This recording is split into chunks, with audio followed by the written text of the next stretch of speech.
Bienvenue sur la 6e étape du Dakar 2020 en Arabie Saoudite pour les motos. 477 km de spécial. Les premières dunes vont faire leurs apparitions. Les franchissements seront compliqués, mais pour ceux qui ont déjà connu le désert du Sahara, ce sera un peu plus simple.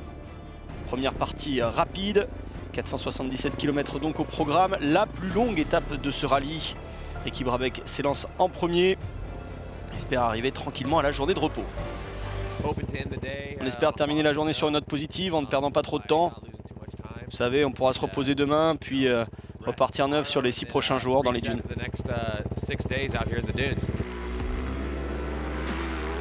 Ricky Brabec est le 4e à s'élancer aujourd'hui, notamment aux côtés de Luciano Benavides et son frère aîné Kevin.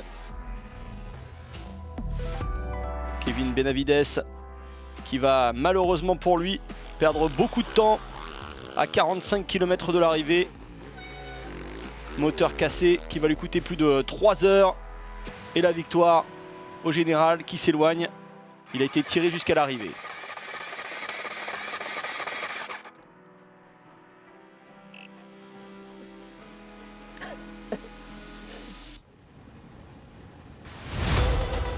Son frère, lui, a pu vivre une belle journée. Il a laissé Kevin derrière lui.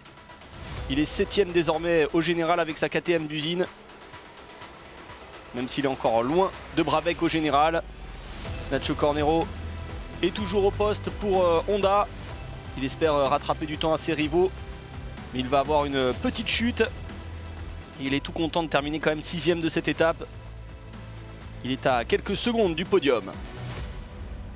On retrouve Andrew Short qui a roulé aux côtés de Ricky Brabec aujourd'hui. Ils ont surfé ensemble dans les dunes jusqu'à la dernière partie de spécial où Short a dû s'arrêter pour aider Toby Price.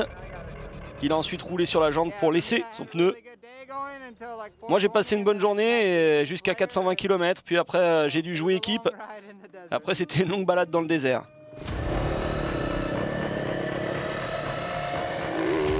Toby Price a ouvert la piste avec une épaule également douloureuse. Il a roulé en compagnie de Pablo Quintanilla. Il a tout de même perdu 16 minutes avec ce problème de pneus à l'arrivée. On retrouve Pablo Quintanilla qui donc a rejoint Price en début d'étape. Le double champion du monde est désormais 2e au général. Il fait un beau rapproché, il a perdu moins de 5 minutes aujourd'hui sur Ricky Brabec. Une belle première semaine pour l'Américain. Il rejoint Price avec une 2e victoire d'étape. Et la vedette de chez Honda accentue son avance au général. La première semaine a vraiment été géniale, le terrain était doux, la navigation était difficile, mais le roadbook était vraiment bon. Une longue sortie, de petits écarts à l'arrivée aujourd'hui, mais au général, Ricky Brabec a déjà plus de 20 minutes d'avance sur Quintanilla. La seule KTM présente dans le top 5, c'est celle de Toby Price. Dans la catégorie quad, Ignacio Casale est toujours en course pour un 3e Dakar. Après avoir triomphé en 2014 et 2018, le Chilien était 2e aujourd'hui, 6 minutes et demie derrière Simon Witzeux, mais il a une avance confortable, plus de 35 minutes sur le Français. Rafał Sonik est 3e à plus d'1 heure.